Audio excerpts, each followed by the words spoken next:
Saucy Not Bossy.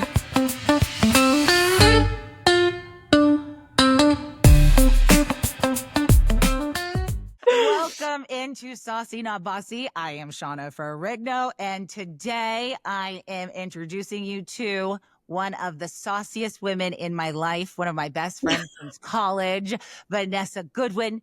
Vanessa Goodwin is a Hi. Let me introduce you first and give you all the credits because you deserve all these credits. You are a independent producer. You've worked on little shows, if you've ever heard of it, like Sons of Anarchy and Cosmos, which is such a dope show on National Geographic, and so many other great films. Pass the Light, True Story, working on some horror films now. I can't wait to tell you guys about that. And then also, everybody, Vivi and I, Vanessa, met in Purchase College, and we are native Angelinos, and we looked at each other in New York at SUNY Purchase getting our BFAs, Bachelor in Fine Arts, and we were like, we need to be best friends forever. So please, everybody, please say hello to Vanessa Goodwin. Vivi. Hi. Girl. Thank you for that intro, Shanna. I miss you so much. Look how good you look. Hi. Girl, today wait, first of all, I have not seen you in forever because you are working on a horror film. What is going on? What is happening? Well, okay. Well, you know this, but like, in the mass exodus of California, even though it breaks my heart, I miss home a lot. But home and like all the big cities are not what they are supposed to be right now. They aren't. They're just going through it. Yeah. So we moved to Texas, of all places. I'm not going to go into that. But we have started. No, I do. Right? I do. So we wouldn't have moved here if we didn't like it. I do. It's just that's a whole other conversation. I don't want to deviate yet at the top. Okay. But we started our own production company here, Malcolm and I, and so last month we went to Louisiana and we did these. It was like a back-to-back filming situation, and we did these psychological thrillers, kind of horrors, in this awesome property in Bayou Cajun country. We're surrounded by these crawfish farms, and it's called Bastille, Louisiana. And I don't know geographically like the layout or whatever, but it was very cool and cute, and just a whole lot of wilderness for this city girl. So right. With the girls that love Target so much. So wait a second. Okay, so you and Malcolm's, if anybody doesn't know, you had produced with your husband, Malcolm Goodwin, who's an actor as well, one of my best friends. Yes. And then you guys take on these incredible projects where you leave your house and then go on set with your son, right? And you bring him part of the set, which I think is so incredible, Vanessa, right? And he learns everything. Well, yeah. So I mean, here's the thing that is unique to families and couples inside the entertainment industry for all the people, and not just the high profile big marriages and stuff. It is an industry and a business that is heavily unionized and very it's not a traditional what people understand to be 9 to 5s, brick and mortar, go inside, go home, all that kind of stuff. You travel for work. And in most cases, I mean, I would say 95% when we were in California, when Malcolm finally moved after school and everything like that and went to LA with me and everything, 95% of that work was outside of California. In fact, I would say about 80% of it was outside of the country. And right now the industry itself is going through a change where it's all runaway production for various reasons. But yeah, so when we were, deciding to have a kid and get pregnant and everything, it was like, okay, we need to start making decisions to be together. And once we do have our baby, we're going to have to travel as a family, as a unit, and then all the conversations of like, well, how long can we do that for? Because then he's not going to want, as he gets older, he's not going to want to leave his friends and be gone for X amount of time. And kids need, stability and consistency and all those things. So, as a baby, we had him he's a pandemic baby. We had pandemic babies. So he had to travel with us and we had to be safe. And so, and in that time, we kind of figured out how to do that for us. what works for us as a family. And so, you know, we drive, we bring, you know, all the things he needs. And if I'm working the project as well as Malcolm, or if Malcolm is just acting in it, then it's much easier, obviously, because then I can just be with the baby. But yeah, we kind of make it work. And, you know, it's, I don't know, we don't kind of cage in a child where, you know, how a lot of times those people will be like, he's this, you have to do this, you can't not do that. What a horrible parent. It's like, no, he's going to experience so many things, and he's going to grow up in all these various different environments and learn and take in all of that richness of culture and experience and all those things, you know? So, and that's actually what's been happening. And it's been pretty great. And because, you know, you just talk with the schools and you get the homework and he gets it done, and there you go. So yeah, we're learning as we go, but it's happening. I love it. No, I think that's the dream, seriously, because you guys are all a family, a unit. He just, yeah, it's like, it's like in school you can learn a lot, but knowing the feel, the smell, the energy of being with your mom and dad, especially on set in a different location, right? So he gets that at such an early age, and he's a year older than my kid. So you've really been a champ with telling me how to do this momming thing, even though, you know, I've got the twins, and, you know, and Cassius has his, you know, up and downs with his, you know, with his being on the spectrum, but still I would look at you and just be like, Vanessa, how do you do it? And like you were just saying, you just go by the seat of your pants, you stay together as a family, and you work what's best for you. So let me ask you, how does the schools work with you? Like, do you, because you help me champion like being a mom and saying, no, this is my kid, this is my career, this is what we need to do. So does the schools ever give you pushback for saying you got to go? How does that work? Well, I thought this was normal for everybody. I realize it's just me. So let me just talk about me. I love it. When we got pregnant, I was like, "Ooh, let me find out all the things that I need. Let me find out how to do this the right way and what works for us and things like that." And so I did a deep dive, and Instagram was a great outlet or instructional. It's almost like the college of YouTube. There's also like the finishing school of Insta. I don't know. Because you get, and the thing is, I'm also a very big person who very much, as you know, I curate my feeds big time, because I like funny, I like silly, I like to learn because I'm curious. You know, nothing wrong with a good dose of self-help. And there on Instagram, there's a lot of quick little, like, you know, parent psychologists or therapists or teachers or all kinds of different stuff like that helps you in the moment kind of, you know, feed whatever you're needing and stuff. So in terms of how the algorithm, you know, those phones listen to us, they do all those things. That's part of how it curtails to you. And I make sure mine is always very positive and educative and funny, because I like funny. And I share with you so much. So like sharing. And you've taught me this a lot. Yeah. And anybody that doesn't know this, I'm going to put it on the bottom, a link, but we had a podcast called Raw Talk, Not Food. Right. You got to check it out. It's still up. It's amazing. However, you taught me that, because right when I became a parent, you know, you go through all the hormonal things and the shifts and not knowing. And, you know, I didn't have a mom that could teach me all that at that time. She was going through her stuff, but you were like, girl, unfollow anybody that doesn't make you happy.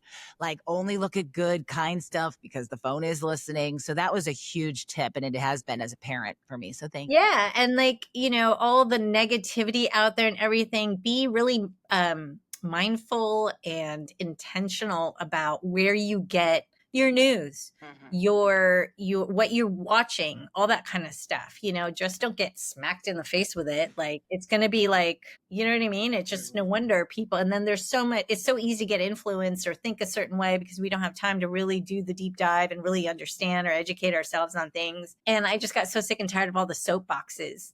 But to bring it back to where it was like, also when we got pregnant, our parents did not have all the education or tools or anything that is out right now. So even when my mom was like, you grew up just fine, look at you, I did do this. And every professional person right now would tell you, do not listen to that. They are wrong. Yes, you are fine. Yes, you are well adjusted for all the things that happened, but there is information out now that you can take in. And so I made sure to take that in. and like a lot of those different things helped. And when it got to the school and it was time for school and learning and everything, so we're in California. Obviously, it's the home of entertainment. So obviously, they have systems and programs in place to help support all those working kids in the business, and programs through public and private and all that kind of stuff. And I mean, if you go to their podcast or whatever, you'll learn. I mean, Apollo was IVF, the whole gamut, right? So, and through that experience, I've learned like you have to advocate for yourself. You know, you're not, if your circumstance is, you know, very unique, which ours is, like, then you got to talk about it. You got to ask. People are afraid to ask questions now. I don't know. I don't know if that, again, I don't know if that's just a me thing, and I'm very curious and, you know, but so when it got time for schools, and it was like, we knew this was the reality of, hey, I know end of Feb, March, we got to go for this job, blah, blah, blah. When we, when we enrolled, I just spoke to the head of school and I was like, look, this is who we are. This is our circumstance. And so is there something that can be done to help, you know, accommodate this? And generally, yeah, they'll give you options of how to do it. You know what I mean? What they're willing to offer, accept, anything. So, and you just figure it out for your specific need and circumstance. Why do you think people don't stand up? I feel like maybe we're older as well, first of all, you and I are like the sauciest chicks ever. So, you know, and like going back to the bossy, because for anybody that does not know you out there, you are a leader. You are small, but you are mighty. And I've watched you take down men and put them in their place, big men that have tried to like shun you down or just been like, okay, dismiss you of sorts. And you're like, oh, it takes a lot, but it's like, excuse me, especially in business, you know, and in business with men, especially, they're assertive. We've always talked about that, but women are bossy. And you know, you and I always talk about the sauce of our lives of like what's gone in, what have we failed at, quote unquote. But you and I are hustlers and we try, no matter what, we try. And that is the sauce of our life, right? Yes. We are married still. We are, you know, we're working on that. We're working on careers, raising kids.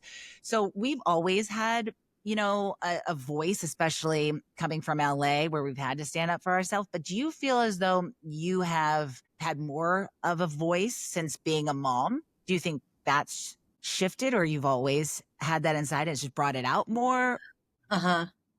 That's a really good question. Actually, I never even thought about that.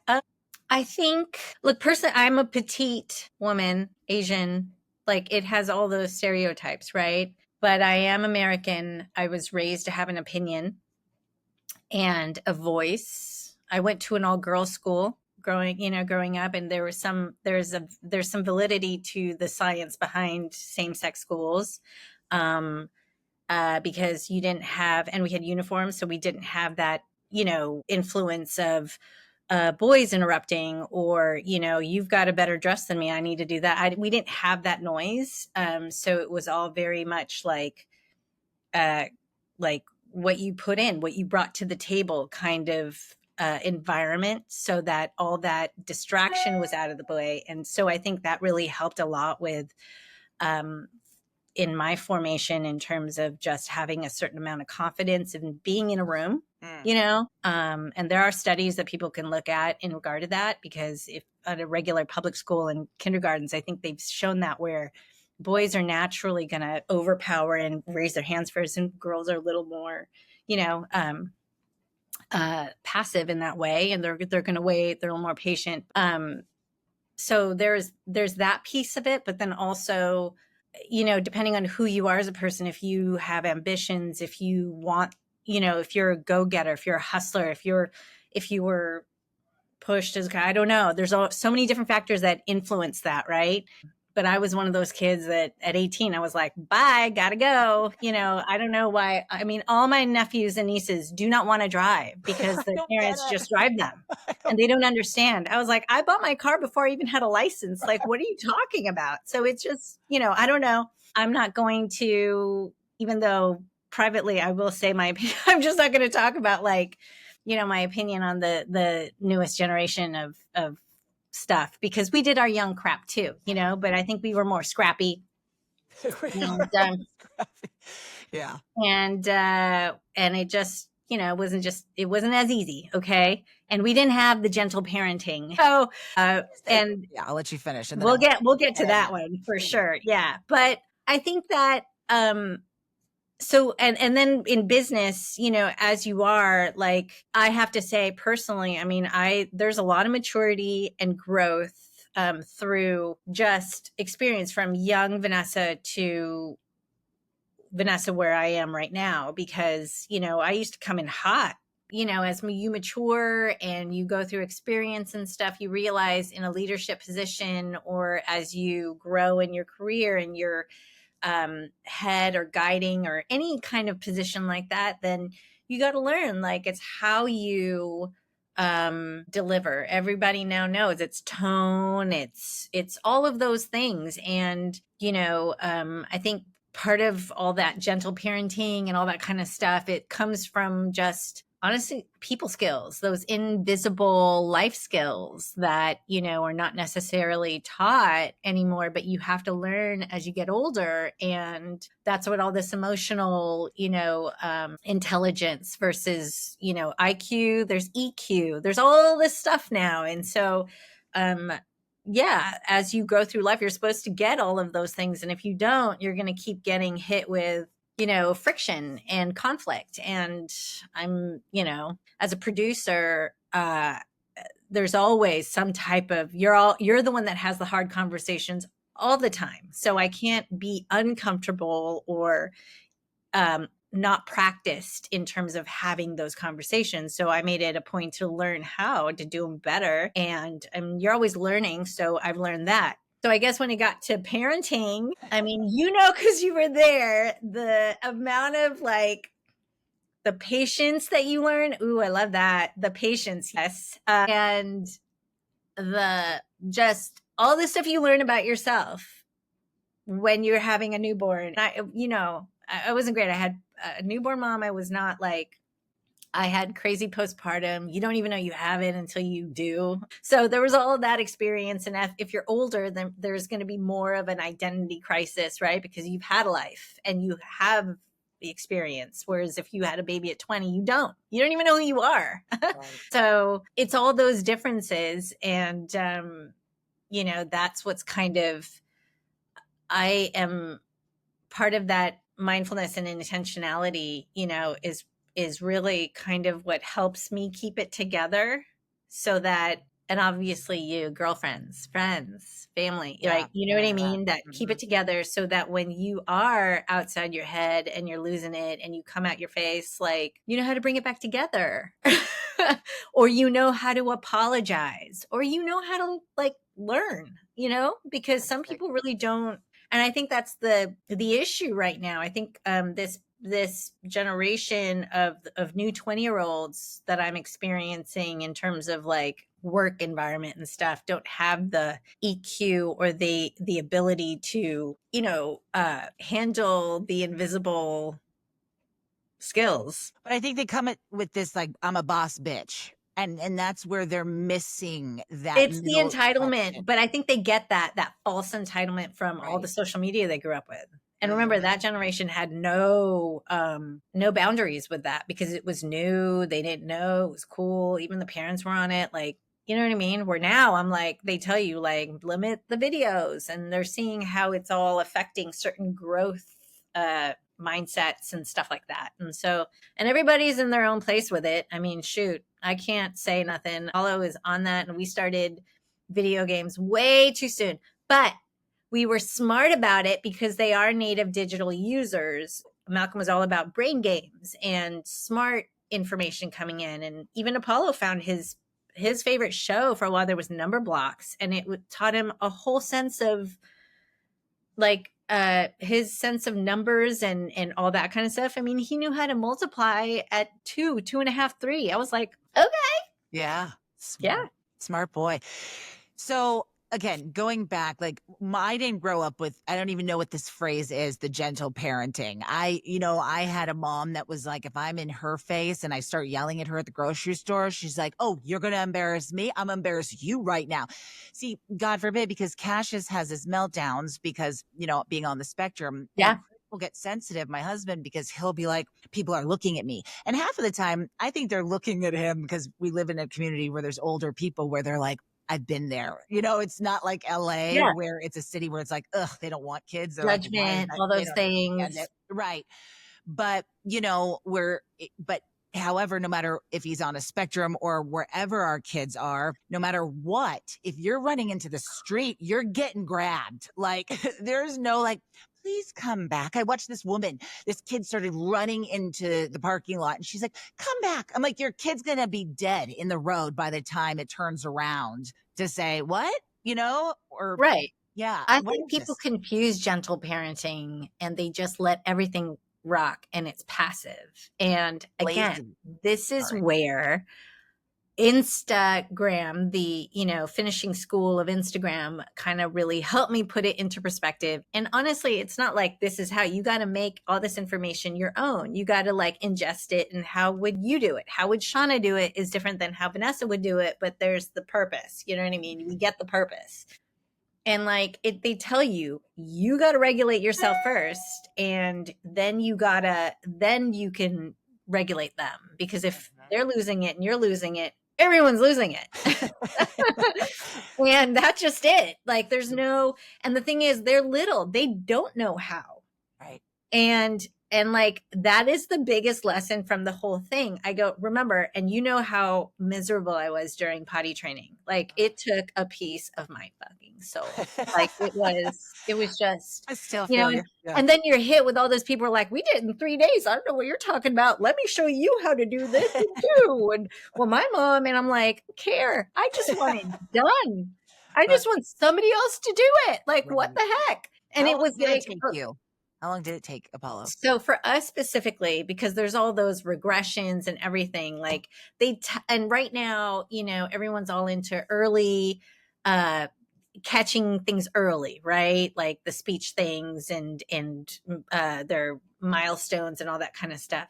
But for boys specifically, because we have boys, because girls are faster than boys are. In terms of speaking, like they're also, girls are more advanced. Boys can go anywhere from 2 to 4 before they even say a word and stuff. You know what I mean? And that doesn't mean that there's something wrong with them. You just give them the tools or help them more with those things that they need to do. But also at the end of the day, they're only going to do it when they're ready to do it, because they're still little. Amen. So yeah, I was trying to do all the things the way they were supposed to. Okay. And I finally, and that's what was stressing me out so much. I mean, it was so much. I rehomed all my animals. Like, how nuts that was. That was insane. But if I had to clean up somebody else's shit, You're right. I swear to God, I would have, I was losing it. Right. Yeah. So, yeah. And again, broke my heart, but it was the right thing to do. Yeah. And did it very responsibly. I don't feel guilt at all. So, but Apollo, he got it. He understood it. And what they don't tell you is that potty training, it just tells them, they understand that they got to go, the sensation of when they have to learn what that is. So when you feel that means you got to go pee. Or when you feel that means you got to go poo. They don't tell you. And they can learn that in 2-3 days. It's about where they go poo and where they go pee. And that takes months, if not a year. Okay. And so I tried to do the whole, in a weekend, or I covered everything. I mean, I tried everything. I got cheap mattress covers and I covered all the furniture. I spent a weekend, with him naked in the bathroom. Like, there's so many different theories on how. And I had potty things all over the house, I mean, it was just like, so, and he just wasn't feeling it. He was just like, yeah, okay, cool. See, I would have let all the animals stay and they would have had to rehome me. Like I would have been, you're more of a champ than me. Well, that was what was happening. And it was like, clearly Something's got to be done. And inevitably, who's the one that's going to get it done? The mama. Right? The mama. So, God bless you. Yes. So a decision had to be made. And it was like, okay. I would have gone to a home. Like everybody could have just stayed. But haven't through just the course of events of life and growing and everything, like there comes a point where you have to learn, you got to mature, you got to make a decision. You have to make decisions. I think people are so afraid of making decisions now, and you got to stand by them because nobody wants to be blamed or angry. Okay. But just to finish the potty training thing, Apollo, so then fast forward a year, I was like, all right, fine. He gets it. He knows it. He's not gonna. Sometimes he goes pee, sometimes he doesn't, right? And we still weren't in school. And so it was fine. But then I guess that was 2.5. And then fast forward, he turns 3. And around that time, we were doing a film. And I was busy in the office and I still had him. And so I was working, and my office is also half like Apollo's office because he could play, because he's just all over us while we work. You know what I mean? And that's just the truth. That's how it is. If you're working with a child, and we're lucky and fortunate enough to be able to work for ourselves. So, he can climb all over me. I don't care. He's disrupted very important meetings, and oh well. Wow. Yeah. It just, and people get it now, this is what the pandemic did for folks. So, so then all of a sudden I said, you know what, fine, let's just try this, because it was time where he was about to join school and they needed him to be potty trained before you can go into school. He kept his shirt on and I just left his bottoms off and he just started going by himself. Oh my God. It was just like, I'm ready now. Of course. And I was like, right. So apparently I did do the training. I did do the right things. My expectation was wrong of how it's supposed to be. And I think in a lot of ways, parents kind of project that, especially if they're around a thing where it's like, oh, this is how we do it. And, a certain look and the Joneses or whatever. But more and more, especially, again, our circumstances are always unique and different and not normal. So more and more I learn like, well, this is what works for us. And I think if people were more grounded in that, then at least mentally they could accept how things are going and what they can do themselves to help their situation or not. You know what I mean? I don't know. Pin in that for a second. So I want to compare this. I completely agree with what you're saying. I feel as though when you're really confident about raising your child and you're there raising your child, then you can give leeway for your child to really be who they are, right? As opposed to trying to control, because that's what I did for a long time, is just be like, it has to be done this way and this way. And then when you just release it and go, all right, I've set all the guidelines, I've done it, I'm here for them. Then that's the beautiful part, is you let them go, right? So, and do their thing. However, what do you feel about the let them theory? What do you think? Do you know that theory with Mel Robbins? Yeah, I was about to say, when you said that, I was like, Mel Robbins. Right? So awesome. Okay.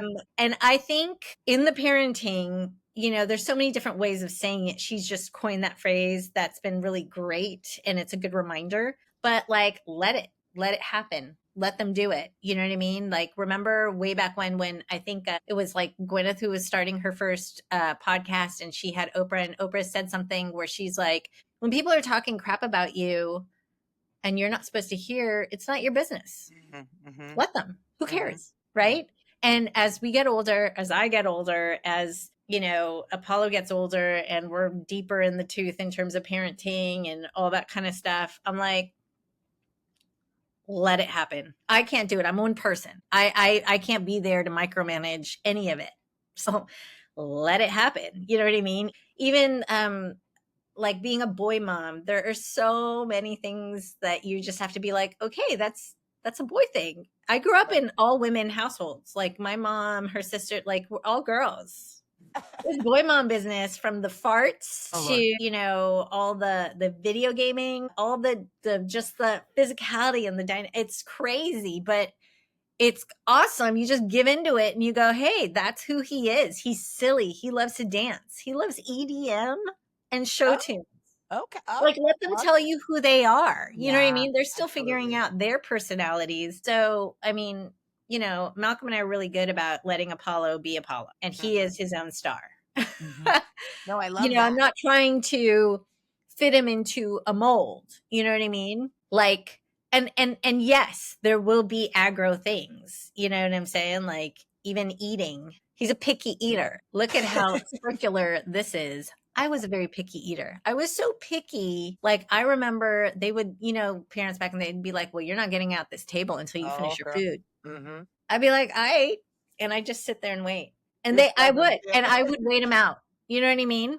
And it was just, I was just super picky. And now I'm experiencing that with him. And I'm like, oh, this is what this is. Right. I had to call everybody who took care of me and I apologized. And I was like, I'm so sorry. I did. I found them all on Facebook and I was like, but that's how he is. And the thing, and he likes to eat with his hands. He doesn't like utensils. Good. I'm glad you said that because my son too. What is that? He knows how to use it. Right. Exactly. But it's just but faster, more efficient, right?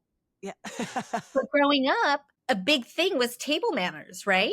Yeah. Yeah. Right? And we have to go visit, like, you know, we got to take him to visit my dad and the family in the Philippines and everything. And it's very proper and traditional there. And so the big thing I've been focusing on is like table manners, like use your utensils, don't wipe on your shirt, use your napkins, like, you know what I mean? And like, no, don't dance when you hear that song and you got to finish eating. Don't stand on the chairs are for sitting. Like, oh my gosh, there's a lot of parenting involved in just one dinner. Okay. And so, and that's where the gentle parenting idea comes, where it's like, you don't just let them do it or whatever. No, you got to remind them and you got to repeat yourself a ton of times. And then if they're still not doing it, there are consequences. No, you're not smacking them, but there are consequences, you know? Exactly. So that's the mix between the quote unquote gentle parenting and the let them, where it's like, I don't believe in whatever this gentle parenting is. We believe in let them until we say no. And then you sit your butt on the chair because chairs are meant to sit. Right. Because if we don't have boundaries in the house and they're not listening to us and we're like so passive with gentle parenting, they're going to get it on the outside. And that's just not fair, like at all. I'm and a believer because I don't have what? No, go ahead. Sorry. I don't have a lot of like mom friends my age. That's why I'm always like, Vanessa. But when you're talking, it's funny having Arlo, a little girl, and then Cassius, a boy, where I'm just like, oh, he is just, they're twins. But I'm like, is he just that not advanced? Because Arlo will just take her fork and eat gently and softly, like she's wearing a crown that will fall off her head. And Cassius is just love her. Spreading it all over his body, his face, dancing in the middle, won't sit down. So it's nice to hear that this is a boy thing. Oh, God. The minute I saw the difference, you know, because I'm in the birthday party circuit right now. And I swear to God, it was like I saw girls and girl parents. And I swear to God, I thought I was gypped. I was like, hold on. Am I doing something wrong here? They were like, and then it was a dad actually that just like came to me with his little like water or whatever he was drinking. He goes, vodka. Yeah. It's girls. It's just girls. And I went, but all I know is it's going to be much easier when they're teenagers and I'm okay with that. Yes, you're going to have a handful with Arlo because she will, that girl is a smarty party. Oh yeah. Oh but, yeah. But the thing about the gentle parent, like you still have to, like life is hard. It's not like it's not, you know what I mean? So having them happy, they have to be able to build resilience, even as a little kid, as a toddler, as a tabby, as, you know, like a young child, 6, 7, they're building their resiliency and their awareness of like, oh, I can't just do whatever I want.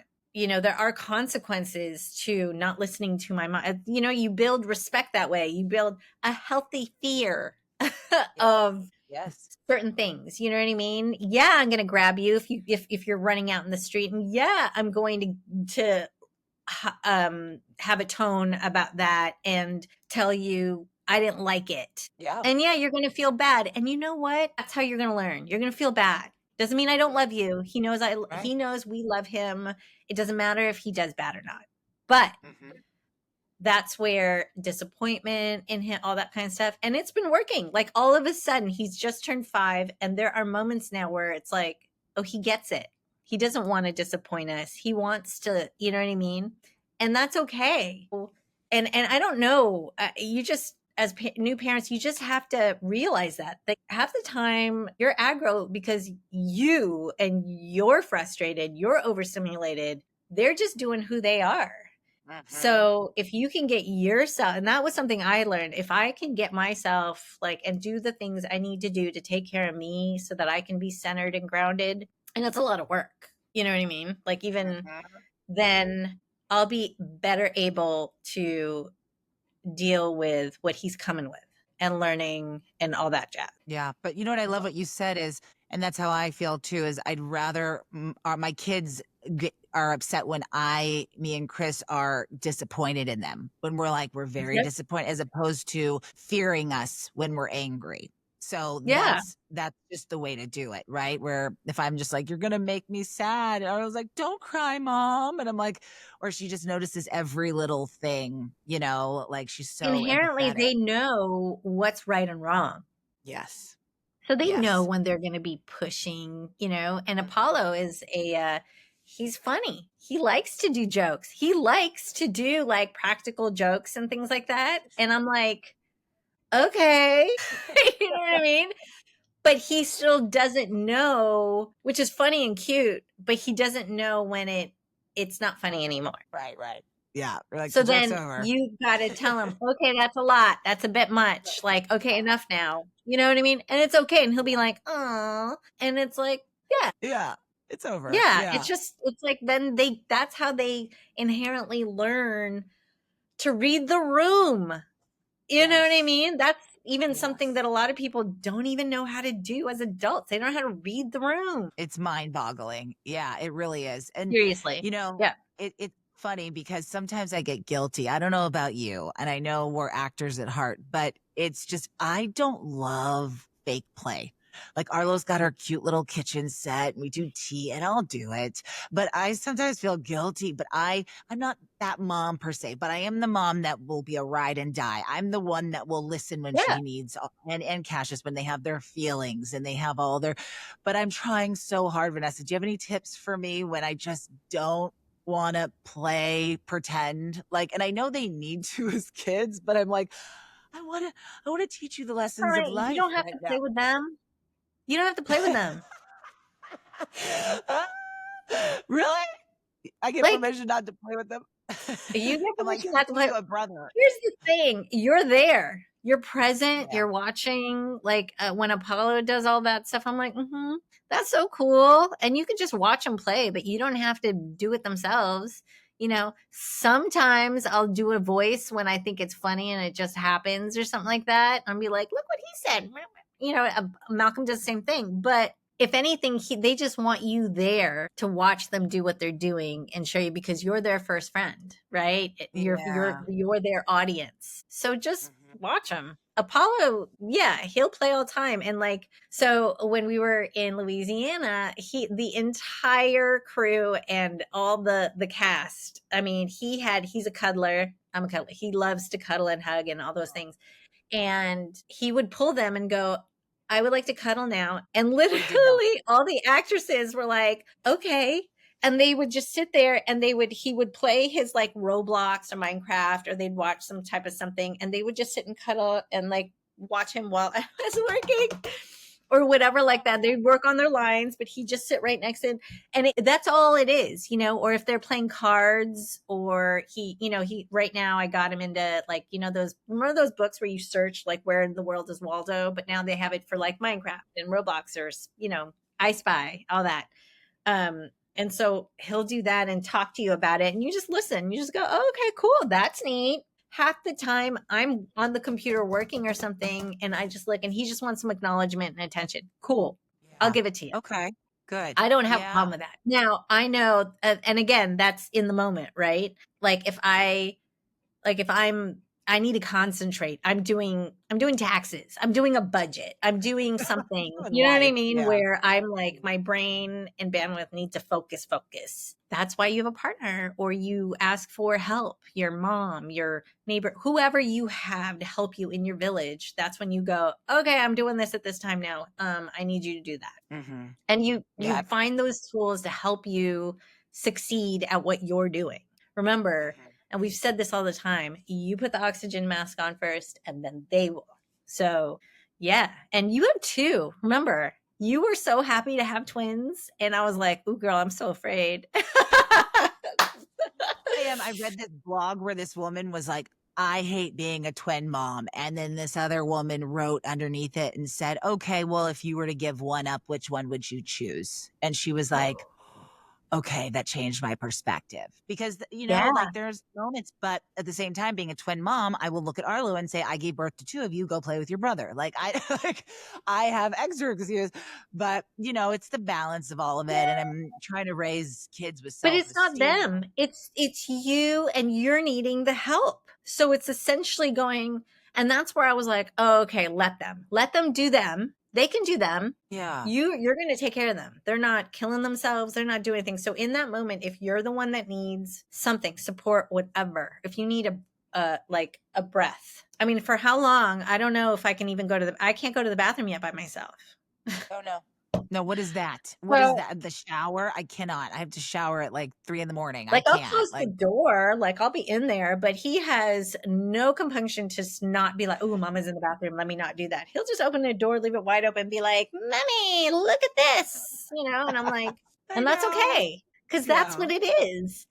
And, you know, if you don't like that, if you have a phobia against it, if you're strict in the sense that you want him to learn these boundaries and all that kind of stuff, then that's you. And you got to find a way to communicate to them without traumatizing them or thinking you're angry at them or whatever. And you just got to train them in a loving way on how to do that. But that's you, right? And so when I realized that, where I was like, and I'm telling you, it was the potty training that did it. I was like, it's not his fault. He just needs to learn how. And I don't know how to teach somebody. Did you know you were taught how to potty train? I don't remember a dang thing. But it was like, it was crazy. I was like, I got to show him how to do this. This is insane. And I didn't want to do it where like, you know, it's all where you give them like an M&M for peeing and a Rice Krispie treat for it, like, because it shouldn't be a reward system. It's like, no, you're going to have to do this no matter what you do. You're a human. You got to pee and poo. So let's figure this out. You know?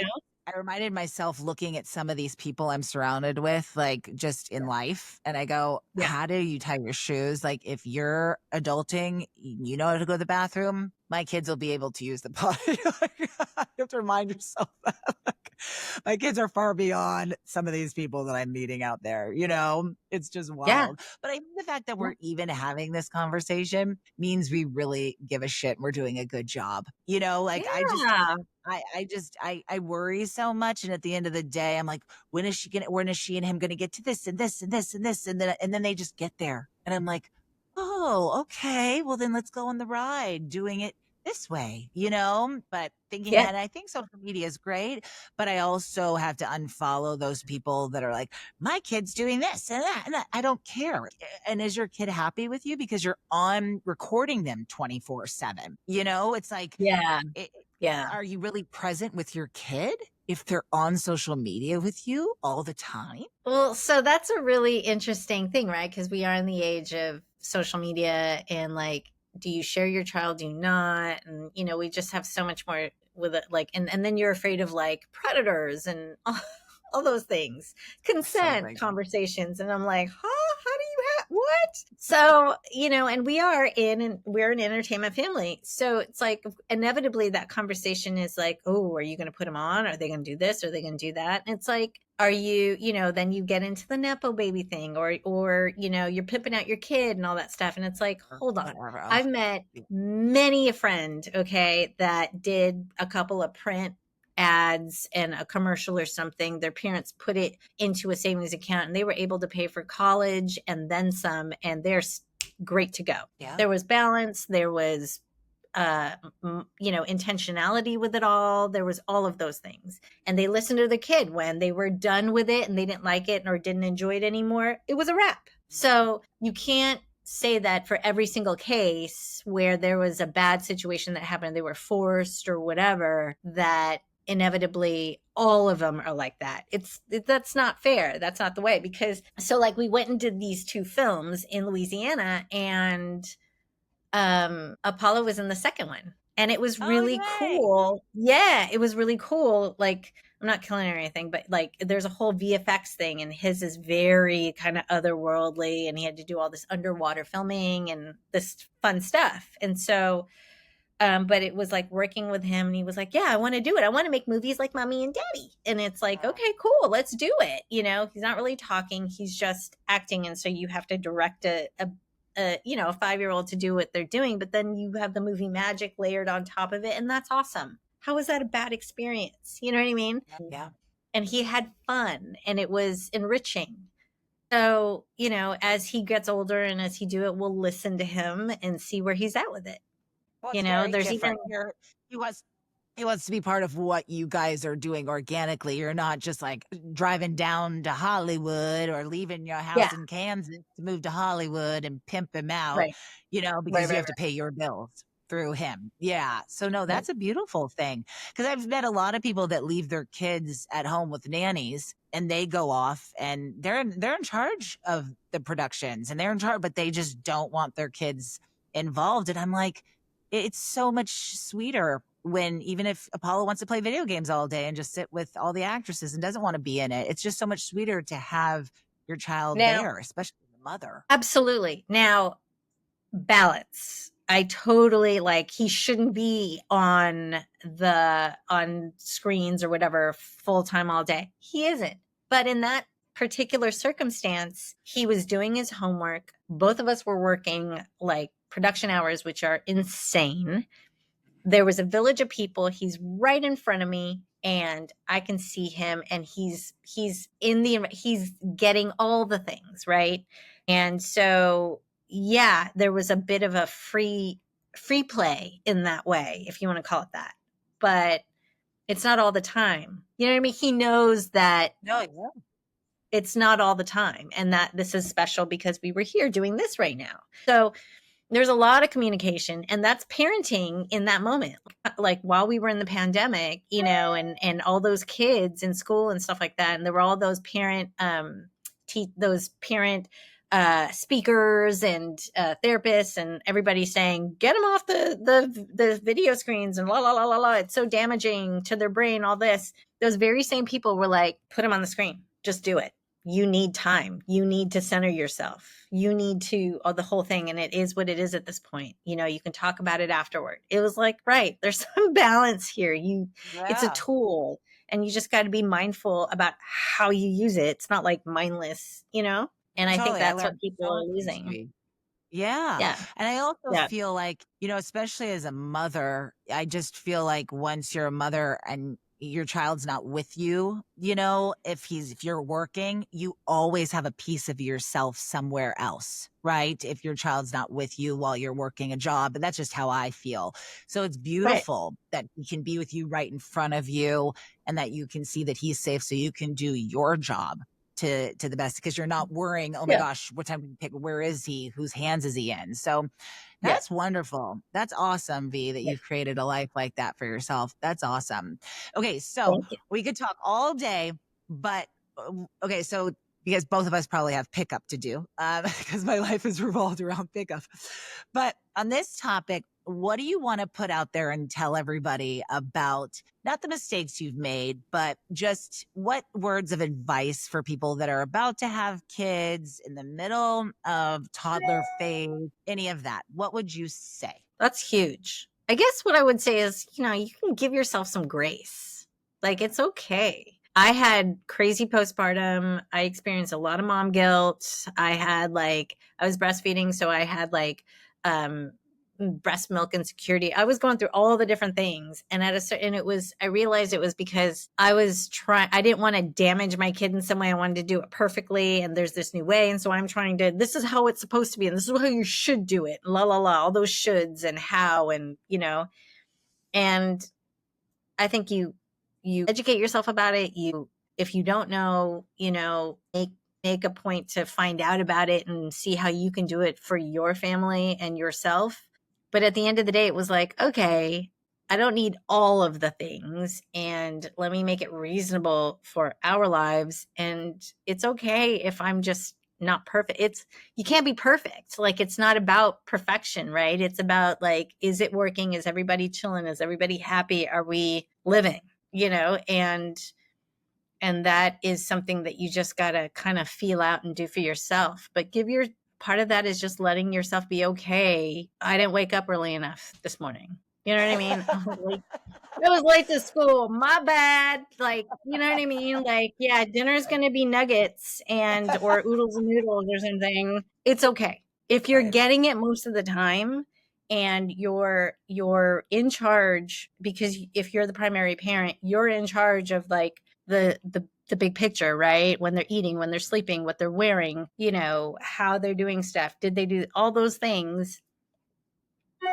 Some stuff is going to go by the wayside. Sometimes you're going to hit it at the park and it's going to be like, this was a good day. Yeah. It's okay. You know what I mean? And just give yourself that grace, because otherwise you're just going to be always miserable. Like, I mean, it just makes it so much harder. And it's all right. Like, at the end of the day, you got to keep moving, because they're going to get older. And that's the thing I'm coming right now. They're getting older. And I'm like, he's losing all his babiness. And I'm like, when I thought it was miserable.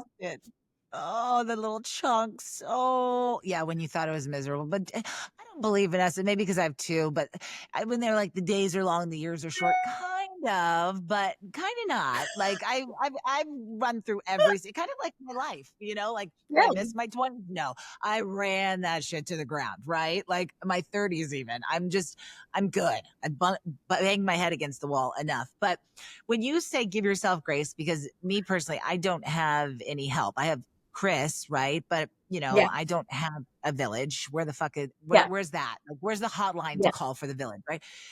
Right. But what do you do that you would give advice to someone like me that, they're in school for a little bit, and I do have 10 minutes. Like, what do you do for yourself? Do you prioritize that every single day? Do you say, okay, like the nuggets, do you say, okay, today's just the day I can't give myself 10 minutes? Do you ever not give yourself any time, or do you prioritize that every day? Tell me.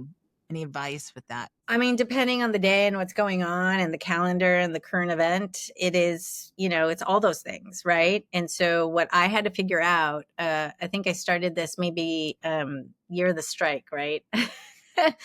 Year of the strike. I myself personally love crafts, and beyond all the therapy and calling your friends, and if you need more, you got to listen to yourself. And that was one of the things that I had to remember. I had to get back into, and this, because especially in Cuff, every morning we showed up to fucking yoga, man. College. Oh my God. Yes. Oh my God. But there's all those things. And so it's not like you can't, if you make it so hard, I know for myself, if I make it so hard, like I have to do it, it won't happen. If you tell me I can't eat something, I'm going to eat it. So, and I know that about me. So I'm going through hardcore perimenopause right now. So, and brain fog is a real thing, but you don't know brain fog is happening until you realize it's 2:00 and you haven't really finished anything. You've started a lot of things, but you just can't seem to focus straight down. That's how essentially I'm feeling it. And so I'm realizing that I need to give myself like little me moments, right? When it happens, when it occurs to you that, like, man, I just can't, I'm realizing, oh, I'm not focusing because I'm burnt out on this. Like, I just need to step away. It's like those moments where you're like, okay, let me step away right now and I'll come back with fresh eyes. Like, I just need, and I give myself crafts. I'll do basic, simple things like latch hooking. Those latch hook kids when we were, you know what I mean? That you just do. You make those little cute little rug things. I taught myself how to knit. Good I'll on do you. paint by numbers thing, which has been really awesome. I love it because it slows you down because you're looking at the numbers and you're like 2 and you're matching it. So it's not about like, oh, it is the creative, but it's making you slow down and stay. So I let myself have those things in those moments and do that just for me because I think it's fun. You know, sometimes people will go work out or they'll just take a moment and take a walk. You do all those things. I do all of those things in those moments as I need them. As I remember you told me. Yeah. Go on. All right. I remember you told me, stick your hand in the dirt. Oh yeah. Didn't you say that once? Yeah. Okay. I got that from my mom. And this was college actually, because I had, because look, A-type personalities, you're always just, what can I do next? You know what I mean? And you're always trying to achieve and keep going. I got alopecia in junior year, and it was like stress induced, right? Remember? And I lost like a big chunk of my head back here, and I was so embarrassed. And I was like, oh my God, I want to be an actor and I'm going to be bald. And it's just, what am I doing? So I figured that out. I fixed it, but I had to figure out how I process stress. And for women, our nervous systems, you know, with all our autoimmune and all the things that go on with us, like it was serious. So my mom goes, Vanessa, honey, and my mom, you know, my mom, she's very always into the woo-woo, the metaphysical, the channeling, like, love her. She's like, you know what, girl, stick your finger in a pot of dirt. And I went, what? And she goes, just sit there, leave it in the dirt and just get grounded.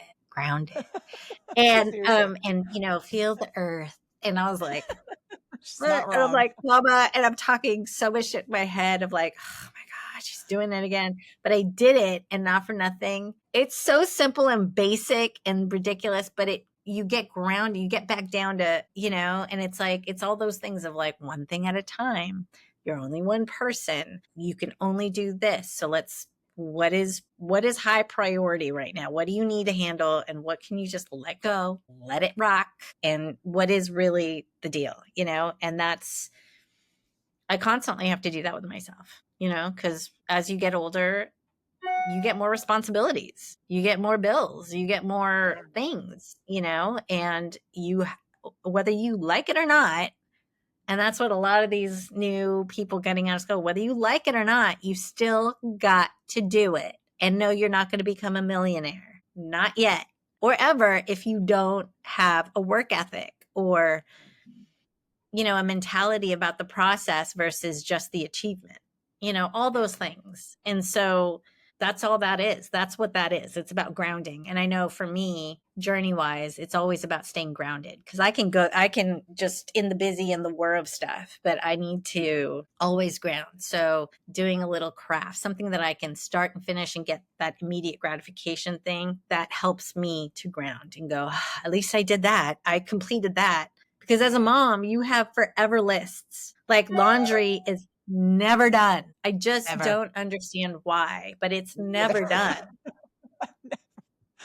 Never. Yeah. I thought it was on my last load, and I'm looking at the hampers, which were empty 20 minutes ago, and now they're full. And I'm like, what? I feel like the movie Reality Bites where he sticks in his clothes into her clothes. And like, I feel like that's time for another load for all you kids out there listening. Yeah, Reality Bites is one of the best movies ever. But it's so good. And of course, Winona, because I was a big hardcore Winona girl. Yeah. No, I know you were. I know. Still can't act, but love her. But I love you and everybody listening out there. If you like this piece of us, like Raw Talk, Not Food, I'm going to put the link on. You get to see me pregnant, you having Apollo when he was a little baby, your kitchen, everything that flows in between. It was such a great show. And I know we both have so much going on, but I'm glad we got to sit and just talk about just us. And I'm sure people will want to, because I remember, you know, people text me all the time. They're like, when are you and Vanessa jumping back on? Like just having a conversation. So I always appreciate you just so much. And I love you. And again, can we do this again? Can we do this again? And then I ask you.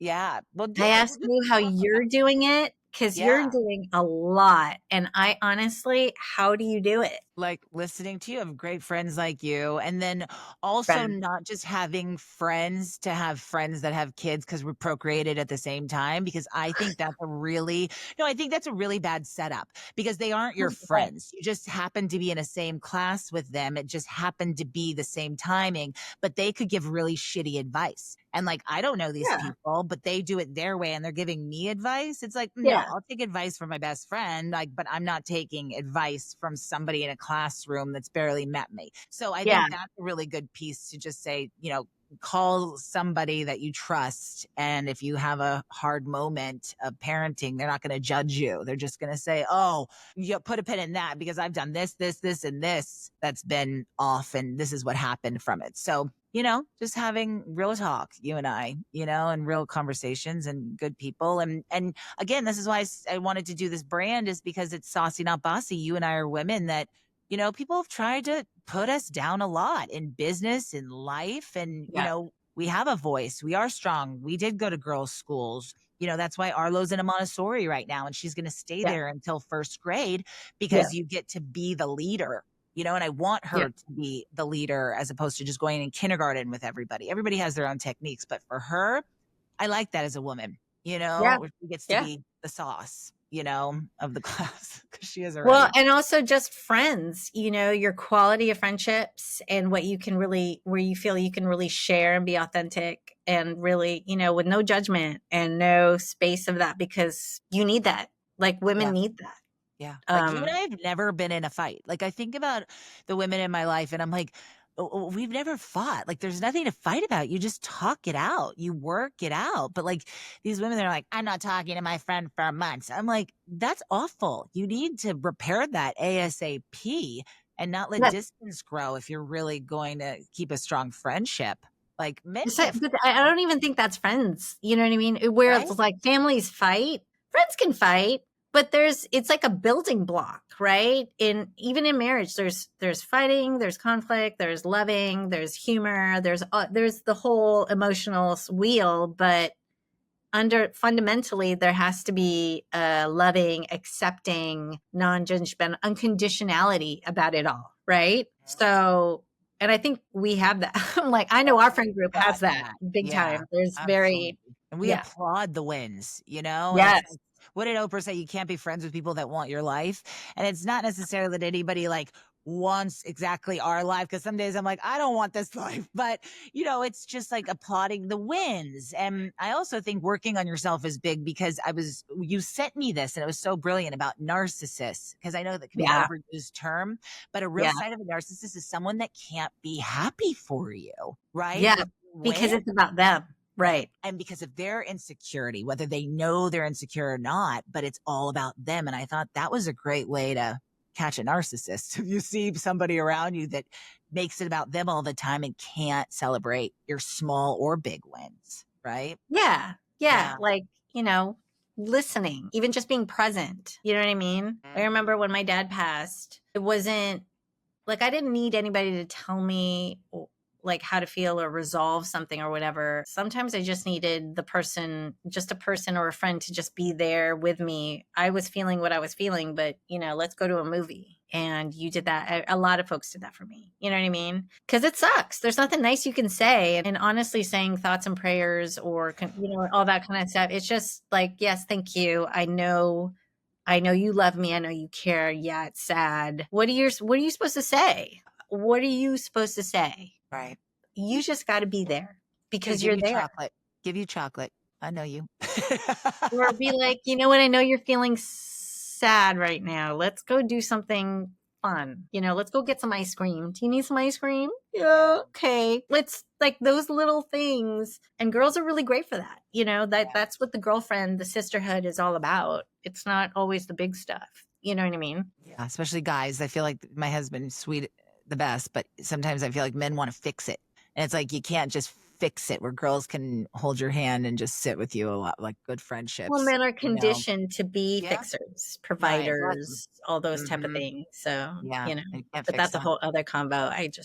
Okay. Yeah. We have so many more to go. I love you so much. We're like in an hour and a half, which I'm obsessed I with. know. We need our own cul-de-sac. Honestly. Shanna.